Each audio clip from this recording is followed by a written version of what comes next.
قال اللہ تبارک و تعالی فی القرآن المجید والفرقان الحمید سبحان الذی اسری بعبدہ لیلا من المسجد الحرام الی المسجد الاقصی الذی بارکنا حولہ لنریہ من آیاتنا انہ هو السمیع البصیر صدق اللہ مولانا العظیم۔ سورۃ بنی اسرائیل اور 15واں سپارہ،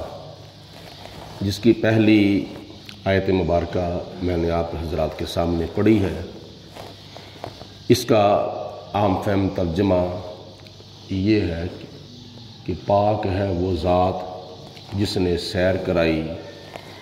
اپنے خاص بندے حضرت محمد مصطفیٰ صلی اللہ علیہ وسلم کو رات کے مختصر حصے میں مسجد حرام سے لے کر مسجد اقصی تک، الذی بارکنا حولہ، وہ مسجد اقصی ہے جس کے چاروں طرف آگے پیچھے دائیں بائیں اللہ تعالیٰ کی برکتیں ہی برکتیں ہیں۔ لنریہ من آیاتنا، اور یہ سیر ہم نے اس لیے کرائی تھی تاکہ ہم اپنے پیارے بندے کو اپنی قدرت کی نشانیاں دکھائیں۔ بے شک وہ سننے والا بھی ہے اور دیکھنے والا بھی ہے۔ یہ آیت مبارکہ کا ترجمہ ہے جس میں اللہ پاک کی ذات نے دو مسجدوں کا ذکر کیا ہے، مسجد حرام کا ذکر کیا ہے اور مسجد اقصی کا ذکر کیا ہے۔ مسجد حرام مسلمانوں کا قبلہ دوم ہے اور مسجد اقصی مسلمانوں کا قبلہ اول ہے، اور یہ مسجد اقصی بیت المقدس میں واقع ہے، اور بیت المقدس جو ہے یہ فلسطین کے اندر واقع ہے، اور فلسطین ایک اسلامی ملک ہے جو کہ حضرت ابراہیم علیہ السلام اور حضرت اسماعیل علیہ السلام اور حضرت اسحاق علیہ السلام، حضرت یعقوب علیہ السلام اور حضرت یوسف علیہ السلام کے علاوہ اور بھی کافی انبیاء علیہم السلام کا مسکن بھی ہے اور مدفن بھی ہے۔ مسکن کا مطلب ہے ان کی رہائش، اور مدفن کا مطلب یہ ہے کہ وہاں ان کی تدفین کی گئی ہے اللہ کے نبیوں کی۔ بعض روایات میں آتا ہے کہ مسجد اقصی کے بارے میں جو اللہ پاک نے فرمایا نا، الذی بارکنا حولہ، وہ مسجد اقصی جس کے چاروں طرف ہماری برکتیں ہی برکتیں ہیں۔ وہ برکتیں اس لیے ہیں کہ مفسرین نے لکھا ہے کہ مسجد اقصی کے چاروں طرف تقریباً 4000 نبیوں کی قبریں ہیں۔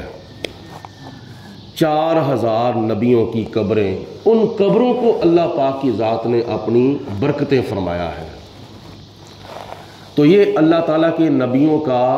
مسکن بھی ہے اور اللہ کے نبیوں کا مدفن بھی ہے۔ اس فلسطین کے اندر تقریباً سن 1917 کے اندر برطانیہ کی سرپرستی میں یہودیوں نے آنا شروع کر دیا اور منہ مانگی زمین کی قیمت دینا شروع کر دی، یہاں تک کہ یہودی بستیاں جو تھیں وہ آباد ہونا شروع ہو گئیں، اور حتیٰ کہ 1947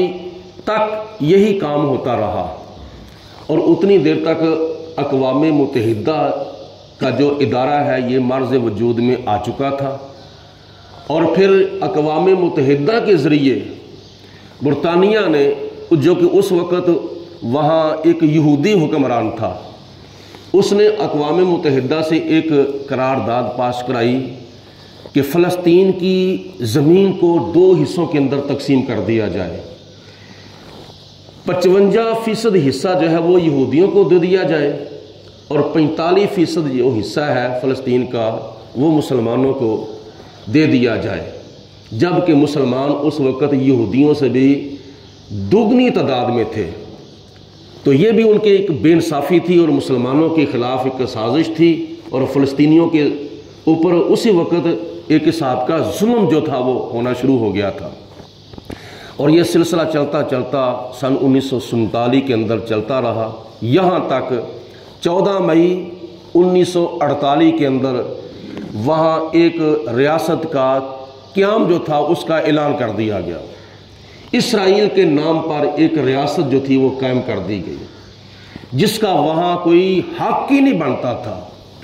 پہلے وہ لوگ آتے رہے برطانیہ سے اور آ کر وہاں بستیاں آباد کرتے رہے، ڈیرے لگاتے رہے،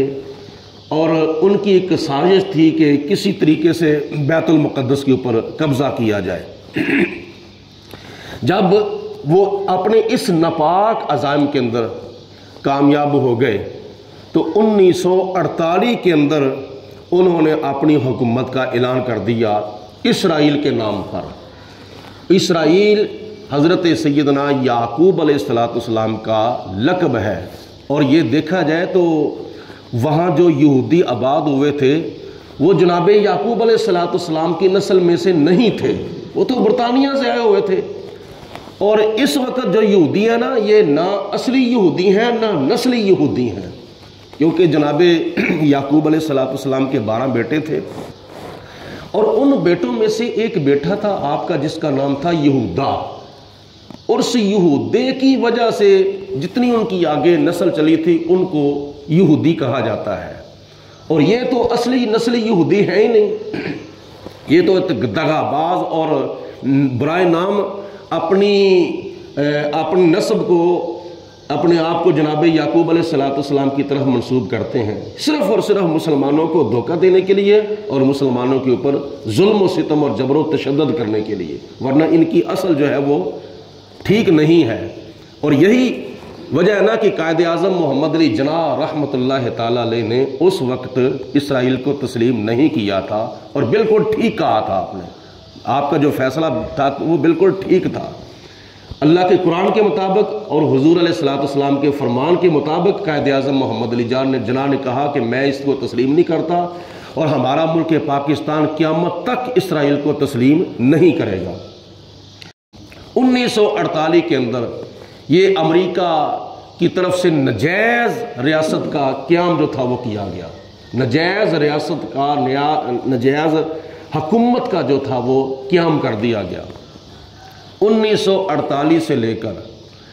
بعض اوقات پھر ادھر ادھر دائیں بائیں کئی اسلامی ملکوں کے ساتھ اس کی جھڑپیں ہوتی رہیں،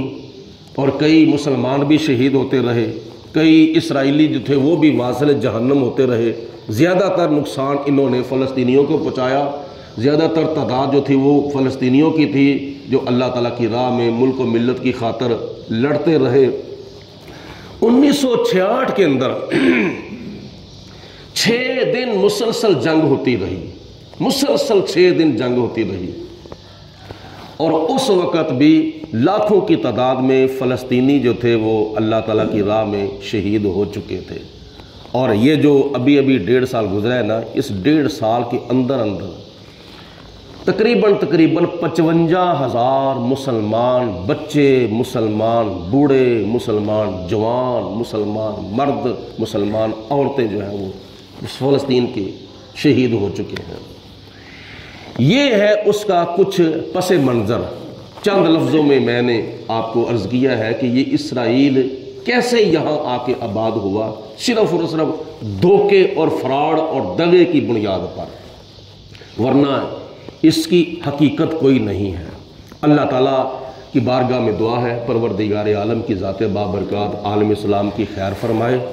اور نبی پاک علیہ السلام کی ساری امت کی خیر فرمائے، اور ہماری تمہاری سب کی دعا ہونی چاہیے اللہ تعالیٰ کی ذات بابرکات اسلام کو پوری دنیا کے اوپر غلبہ اور فوقیت عطا فرمائے۔ درود پاک پڑھیں، الصلاۃ والسلام علیک یا سیدی یا رسول اللہ وعلی آلک واصحابک یا سیدی یا حبیب اللہ، الصلاۃ والسلام علیک یا رحمۃ للعالمین وعلی آلک واصحابک یا خاتم النبیین اللہم صلی علی سیدنا و مولانا محمد معدن الجود والکرم و آلہ و صحابہ و بارک وسلم اللہم ربنا اید الاسلام والمسلمین اللہم اید الایمان والمؤمنین لا الہ الا انت سبحانک انی کنت من الظالمین۔ یا پروردگار عالم اپنا فضل و کرم رحمتیں برکتیں ہم سب کے شامل حال فرما۔ یا اللہ ہمارے صغیرہ و کبیرہ گناہ معاف فرما۔ یا اللہ پاک ہمیں اپنا خوف عطا فرما، مذہبی شوق و ذوق عطا فرما، زندگی عبادت کی، موت شہادت کی عطا فرما۔ الہ العالمین ہمیں اور تمام عالم اسلام کو، بالخصوص کشمیر کے مسلمانوں کو، فلسطین کے مسلمانوں کو اپنے دین، ایمان، مسلک و مذہب کے اوپر استقامت نصیب فرما۔ یا اللہ پاک تمام عالم اسلام کو جذبہ جہاد اور غیرت ایمانی جذبہ اسلامی عطا فرما۔ یا پروردگار عالم ہم سب کو صحابہ کرام کے نقش قدم پہ چلتے ہوئے یا اللہ پاک اپنے ملک و ملت کا زیادہ سے زیادہ دفاع کرنے کی توفیق عطا فرما۔ ربنا اغفر لی ولوالدی وللمؤمنین یوم یقوم الحساب وصلی اللہ علی حبیبہ محمد وآلہ وصحبہ اجمعین برحمتک یا